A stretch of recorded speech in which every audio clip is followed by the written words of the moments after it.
Today I have this resin 3D printed baby Groot, and I'm going to be giving you guys a step-by-step tutorial on how I made this model, as well as showing you guys all of the materials that I used.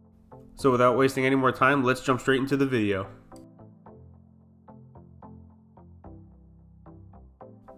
So first things first, as always, we're going to have to download the STL file, and this file is actually free. It's on Thingiverse. Just type in baby Groot and scroll down to the third line, and you'll see the model right here by Dav88.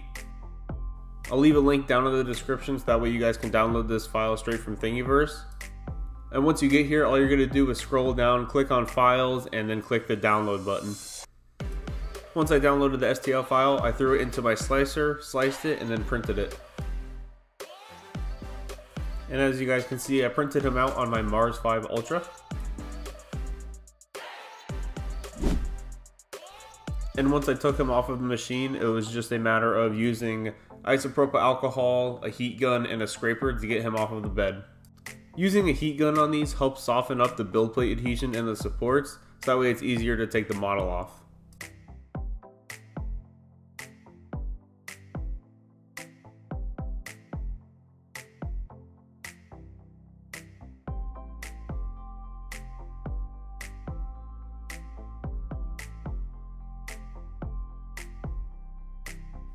Once I had him off the build plate and removed all of the supports, it was just a matter of cleaning him up some more with a brush and more alcohol.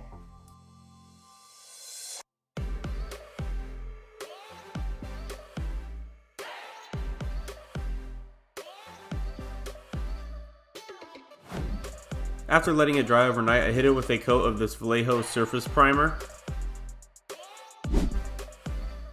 And these airbrush primers go on super thin and are easy. You usually only need about one coat of it, and just give it a solid, generous coat or two, and after you let it dry, it should be ready for paint.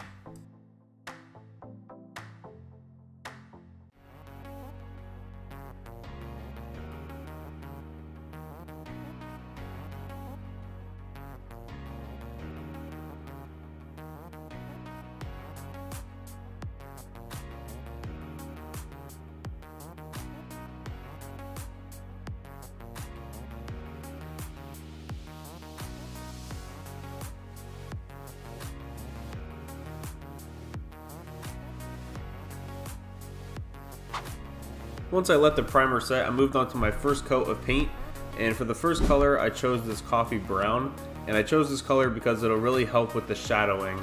So when you're airbrushing this on, you're going to want to try to cover the entire model completely. Make sure you get underneath his arms and underneath his head and stuff like that, because once we move on to the other colors and start getting into the brighter browns, this darker color will really help make the shadows look more real.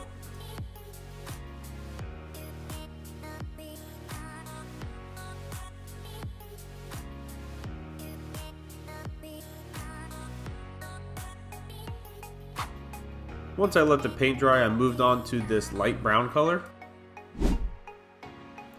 Now when I was airbrushing on this brown, I tried to aim straight forward and slightly downwards, as I want this to be sort of the lighted brown, like the light is coming onto him. So I tried to aim downwards as much as I can and straight on, and tried not to get underneath his head or arms.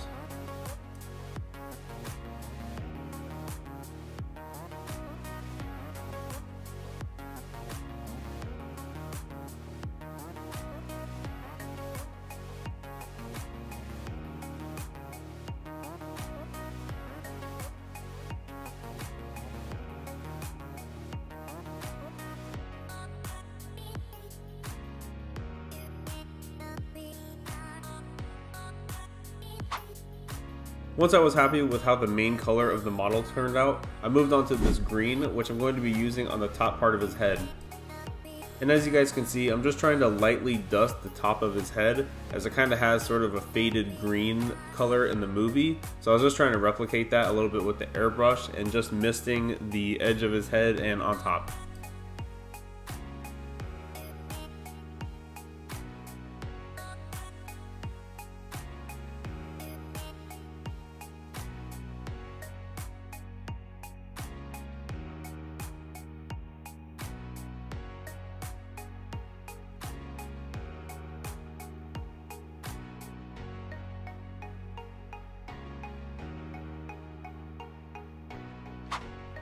Doing the eyeballs requires a little bit more precision, so I use this glossy black model paint.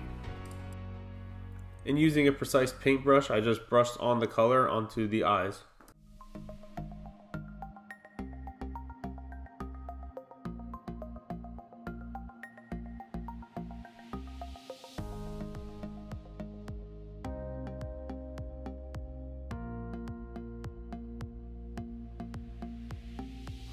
Now that I had all of the main colors set, I went ahead and used this satin clear enamel spray paint and just clear coated the entire model. When you're making a little model like this and you want the main color to be protected and you're about to start doing some fine details, you can spray paint it first with the clear, let that dry, and it'll make it easier to clean up those mistakes. And the final touches that I had, I wanted to give it sort of a lighted effect on the eyes, so I used this glossy white paint and just dabbed a small dot and a large dot to give it sort of the reflective look.